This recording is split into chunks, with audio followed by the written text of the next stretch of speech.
तो आज हम बात करेंगे एयर इंडिया की फ्लाइट AI 171 के बारे में, जो 12 जून 2025 को अहमदाबाद से लंदन के लिए उड़ी थी।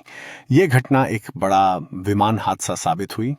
फ्लाइट ने 8:38 PM IST पर उड़ान भरी, लेकिन कुछ ही सेकंड्स बाद इसमें पावर का नुकसान हुआ और विमान को मेडे के लिए बुलाया गया।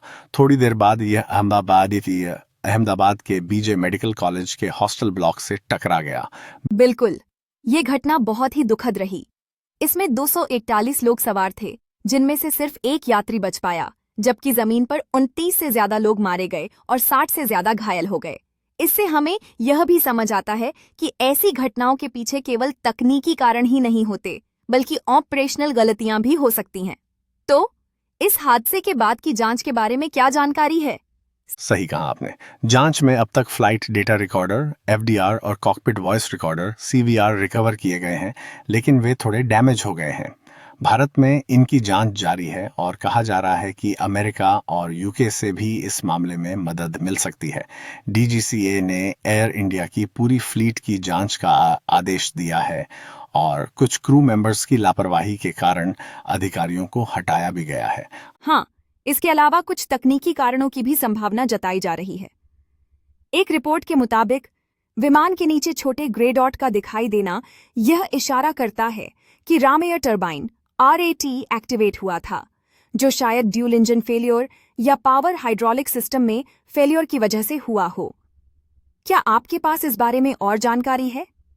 हाँ, ये बहुत महत्वपूर्ण संकेत है।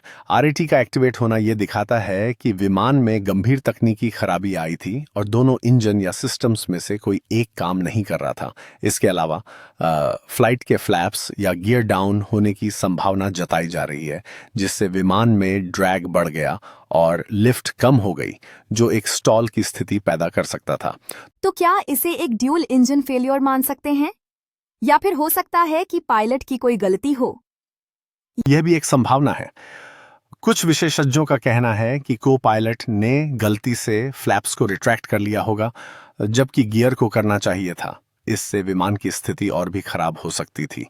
इसके अलावा इंजन की खराबी, बर्ड स्ट्राइक या अन्य तकनीकी कारणों को भी ध्यान में रखा जा रहा है। सही बात है। और अगर हम इसके बड़े असर की बात करें, तो यह घटना भारत के सबसे बड़े विमान हादसों में से एक बन गई है।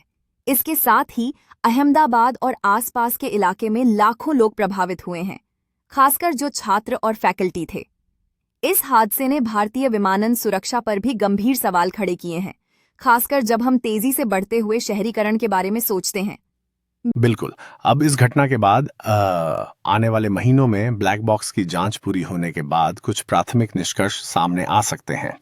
DGCA और AAIB इस मामले पर अपनी रिपोर्ट जारी करेंगे और संभवतः कुछ नए सुरक्षा प्रोटोकॉल और क्रू ट्रेनिंग के मानक तय किए जाएंगे। तो इस घटना से भारतीय विमानन उद्योग में क्या बड़े बदलाव हो सकते हैं? आप क्या सोचते हैं?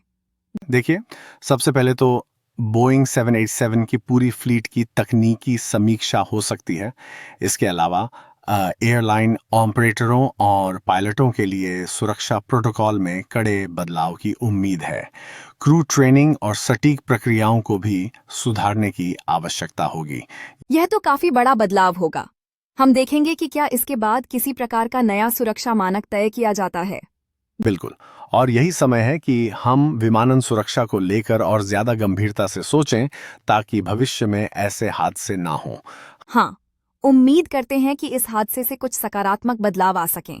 धन्यवाद, और हम आगे भी इस मामले पर नजर बनाए रखेंगे।